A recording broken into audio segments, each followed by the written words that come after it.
but she likes to వ్యవసాయంలోకి anything related to agriculture.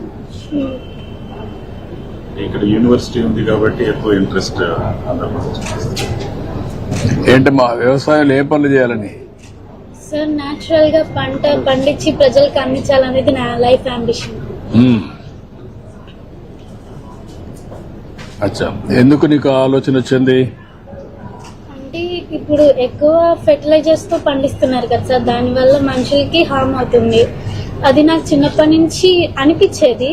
అంటే food హాస్పిటల్కి వెళ్ళినా కానీ ఫుడ్ తీసుకోమని చెప్తారు కదా, ఫుడ్ బాగోకపోతే ఇంకా ఏం తింటారు ప్రజలు అనేది ఒక ఆలోచన వచ్చింది నాకు. అందుకే బెస్ట్ గా ఫార్మింగ్ చేసి న్యాచురల్ గా ప్రజలందరికీ అందించాలని. మన రాష్ట్రంలో ఒక ప్రయోగం జరుగుతుంది తెలుసా నీకు? నేచురల్ ఫార్మింగ్ అని, జీరో బడ్జెట్ నేచురల్ ఫార్మింగ్. విన్నావా నువ్వు ఎప్పుడన్నా? విన్నాను సార్. ఏంటి, ఏమి విన్నావమ్మా?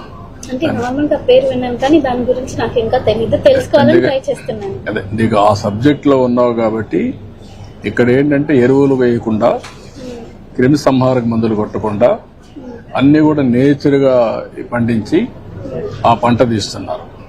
అంటే ఏమి దాంట్లో ఎరువులు వేయరు, క్రిమి సంహారక మందులు ఉండవు, ఏమి ఉండవు. అదే మరి ఇప్పుడు డ్రోన్స్ విన్నావా? ఈ మధ్య కాలంలో డ్రోన్స్ ద్వారా పురుగు మందు కొడతారు తెలుసా నీకు? ఇప్పుడు అలాంటి నేచురల్ ఫార్మింగ్ కావాల్సినటువంటి మందు కూడా డ్రోన్ తో కొడతారు.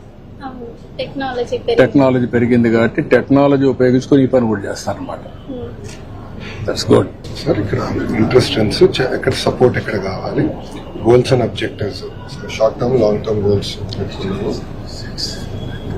ఇది sir personal challenge what she is facing, advice చెప్పడం. ఫస్ట్ టైం సార్ అంటే రోజు మెడిటేషన్ చేయాలి, కాన్సంట్రేషన్. టీచర్ పెన్ తో రాయటం వల్ల sir personal bond first time ఉపాధ్యాయులు కూడా బాగా కష్టపడి ఇవన్నీ కూడా ఇవే మీరు డిజిటల్ లో పెట్టి సేమ్ వచ్చేస్తుంది సార్. సేమ్ థింగ్ డిజిటల్ ఉంది సార్, బట్ కొంచెం రాస్తే అంటే అందరికి కమిట్మెంట్ ఆలోచనతో ట్రై చేశాను sir. First this is your writing once in a year. Yes sir. ఈ పార్ట్ అంతా ఇది టర్మ్ 1 సార్, ఇదంతా 1 టైం ఫిల్ సార్. ఇది టర్మ్ 1 ఇప్పటికి అయింది, టర్మ్ 2 సార్ ఇప్పుడు స్టార్ట్ అయింది. సో టర్మ్ 2 మళ్ళీ ఫిల్ చేస్తారు సార్. సో ఇది మళ్ళీ టర్మ్ 1 టర్మ్ 2 సార్. మార్క్స్ వచ్చేసి దేని దానికి సార్ ఎక్స్పీరియన్స్. సో మార్క్స్ వచ్చేసి formative assessment 1, assessment 2, summative assessment. Reading skills, writing skills, project work, exam. ఇక్కడ మీరు ఫార్మేటివ్ అసెస్మెంట్ అంటే ఎట్లా చేస్తున్నారు మీరు? అది స్కూల్లో ఎగ్జామ్స్ పెట్టిన తర్వాత సార్, రెగ్యులర్ ఎగ్జామ్స్. ఆ ఎగ్జామ్స్. వాట్ అబౌట్ నిర్మాణాత్మక అంటే ఏం పెడుతున్నారు? Formative 2 sir. సెకండ్ నిర్మాణాత్మక ముదింపు, ఇది ఫార్మేటివ్ 2. ఫార్మేట్ 2 కూడా same return exams sir. Return exams, internal exam స్కూల్లో నిర్వహిస్తారు. ఎకనామిక్స్,